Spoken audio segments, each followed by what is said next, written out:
1, 2, is this on? In wrestling, sometimes it's better to ask for forgiveness than permission. Easier to do it and apologize than it is to get permission. So Vince said to us specifically, no thumbtacks. Like, yes, sir. And then when he walks away, Hunter goes, did you already put him under the ring? I said, yeah, we're okay. From crazy spots to talent going over their time, to them doing and saying things they weren't supposed to. Chris and I had to prove a point that night. We were upcoming talent. Austin was out there watching the match. We were trying to impress Austin. I think we went way too far. We'll have it all for this video, as we highlight a variety of off-script examples that weren't cleared with the higher-ups ahead of time. The first thing I did was thank AJ. The second thing I did was pull a few creative individuals aside and say, I'm sorry, that will never happen again. I know where I fucked up. Today, we list 10 times wrestlers refuse to ask for permission. I'm like running, like legitimately running from Brock Lesnar. I was so caught off guard. I was very disappointed because I'm like, hey, that was like my Royal Rumble moment that he just went and did his own thing or whatever. After WrestleMania 17, WWF went back to the same old well of Stone Cold Steve Austin versus The Undertaker on pay-per-view. Vince McMahon later regretted this decision due to the low buy rates for Backlash and Judgment Day 2001. This forced the company's hand into changing up the main event scene once the summer came around. Before this ultimately happened, Chris Jericho, Chris Benoit, and Kurt Angle were working their tail off in the undercard to prove they belonged as headliners. A prime example is the cage match between Angle and Benoit on the June 11th 01 Raw. Both men went above and beyond to steal the show, with numerous high spots including 2 huge dives off the cage. However, the top brass only knew about one.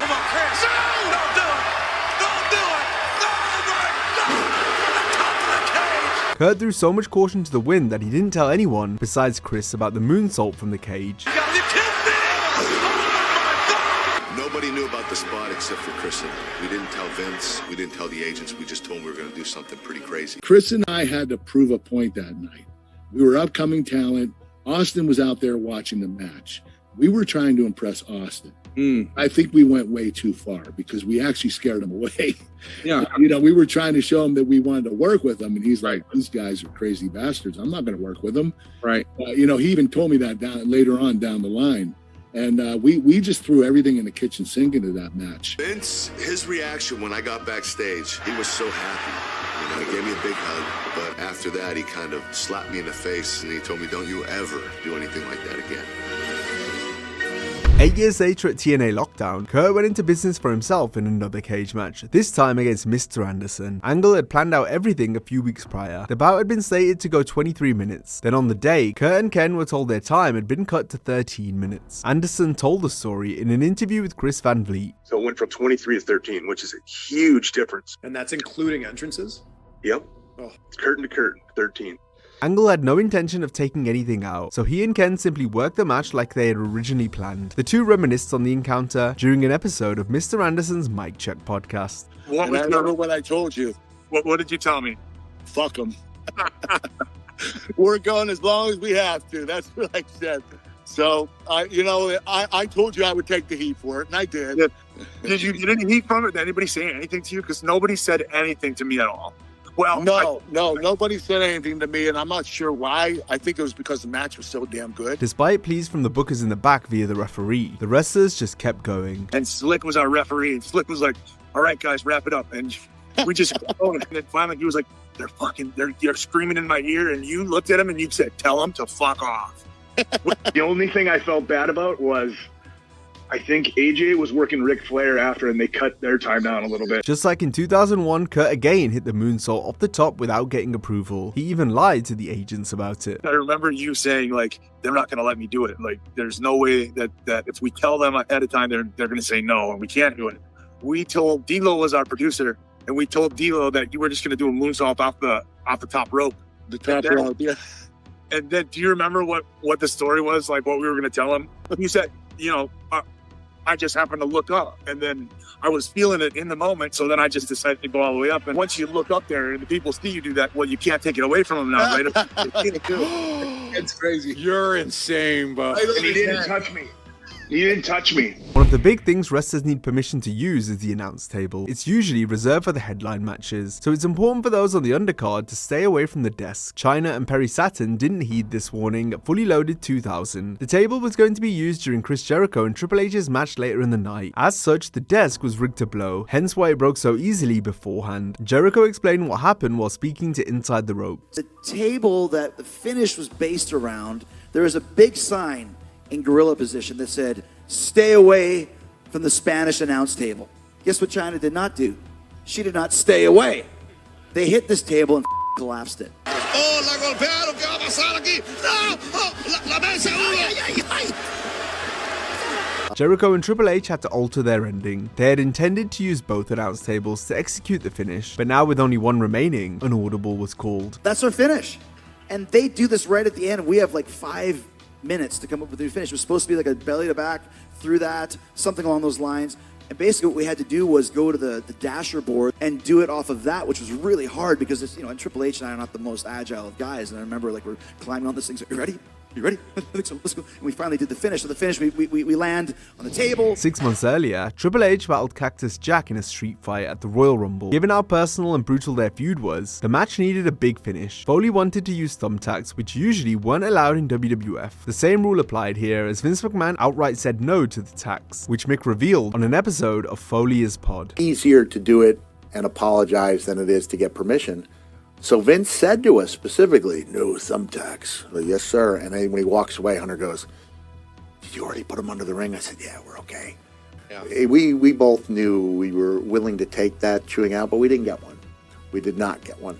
So we did defy Mr. McMahon and made him like it. Cactus and the game knew they would do a back body drop on the thumbtacks. Oh, God! Oh, my God! That's thumbtack! Look at that!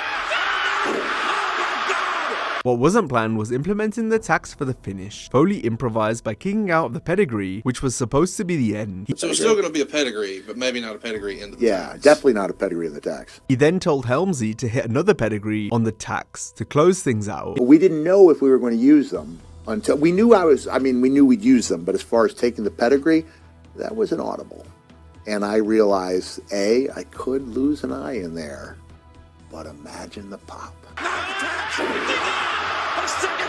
In modern times, almost everything is planned out in WWE, so whenever something unscripted occurs, backstage personnel often want answers. This is what happened prior to John Cena and AJ Styles match at Crown Jewel 2025 during the Last Time Is Now farewell tour. Before the bell, Cena gave the ring announcer Alicia Taylor a personalized introduction for AJ. No one knew about this apart from John.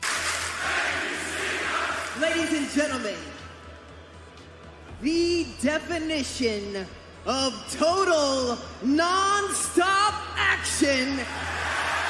The last real champion revealed this while talking to Chris Van Vliet. I went about it the wrong way. I went into business for myself. I should have gotten permission to do that, but I told no one about it because I wanted to do something special. In doing so, the people running the show felt surprised, and that's not a position I ever want to put them in. Cena's remorse for not getting permission seems a bit over the top, but this just encapsulates how tightly scripted everything is in WWE these days. If anyone could get away with something like this, it would be John, especially given the circumstances, as he wrestled one of his greatest rivals for the final time. I can keep it from AJ, I can keep it from Alicia, but if I tell my teammates who are crafting this show, maybe they make it look better. The first thing I did was thank AJ. The second thing I did was pull a few creative individuals aside and say, "I'm sorry, that will never happen again. I know where I fucked up." Our next example also took place in 2025, but had people in the back scrambling because a match went too long. We're referring to CM Punk and Seth Rollins clash from Raw's premiere on Netflix. Since this was live on a streaming platform, there were seemingly no restrictions when it came to the main event hitting its time cue. The show wasn't being broadcast on a TV station, so there was no hard out. People had in their own minds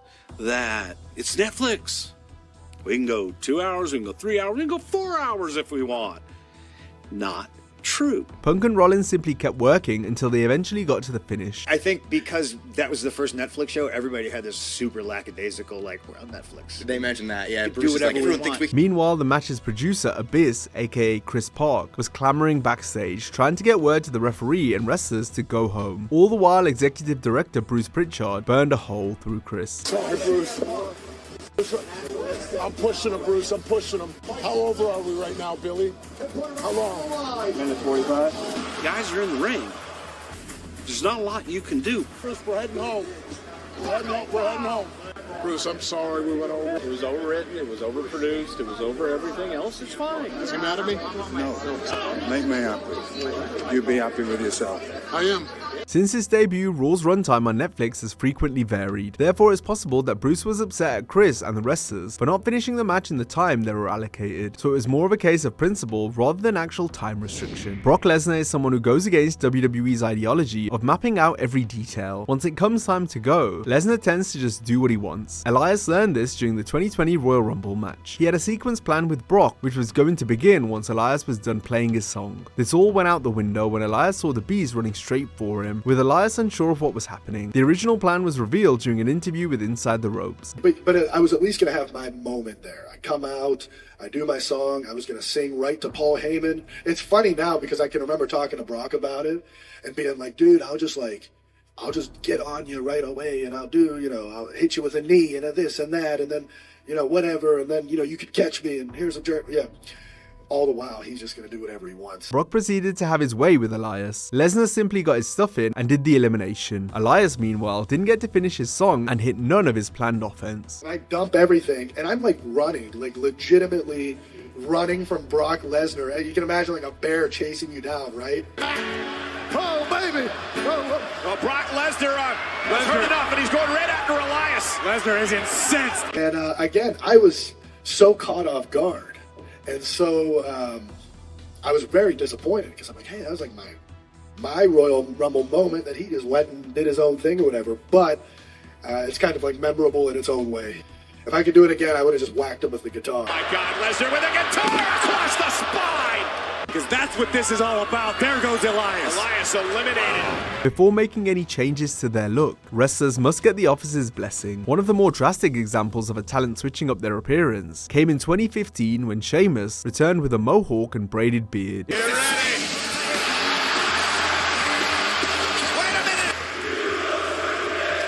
It was a great way to cement him as a heel, but the higher-ups weren't happy, because the Celtic Warrior didn't follow the necessary protocol before changing his hair. SHEAMUS explained the situation in an interview with Chris Van Vliet. I pissed the brass off on that one, because I didn't ask for permission, I just did it, And because I was just kind of I think I'd been offered an injury, and I just kind of felt stagnant, and I'd done that babyface run, and the people thought, oh, you turned on me.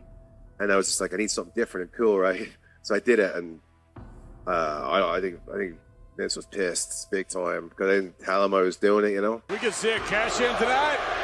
I do not look stupid. You look stupid. When it comes to the nuts and bolts of a match, certain things have to be planned no matter what, specifically the finish. Sometimes the actual pin itself is also discussed. A cocky 1-foot cover would have to be cleared ahead of time because it's legitimately seen as disrespectful, unless it fits with the story being told. The same goes for wrestlers kicking out at 3.1. It doesn't happen too often, unless the narrative is such that the loser had more fight left in them, but they just couldn't kick out in time. This spot is usually reserved for the stars, so it's quite noticeable if a lower card talent does it, especially when it's obvious they weren't supposed to. This is what happened on the December 18th, 2023 Raw, when Damian Priest and Finn Balor took on the Creed brothers. A coup de grace from Balor was followed by Priest hitting his South of Heaven finisher to win the match. However, Julius Creed would kick out at 3.1 unexpectedly. There was no doubt this was the finish. It's possible that Creed wanted to come off looking strong despite the defeat. Damian reacted to the kick out with surprise, confusion, and apparent anger. It's clear they hadn't agreed that Julius would get the shoulder up after 3. Priest visibly says something to Creed and barely celebrates the victory. It's also worth noting that Damian legitimately hurt his head earlier in the bout, but this wasn't the fault of Julius, so Priest couldn't have been mad at his opponent for that. Up and down, south of heaven. It is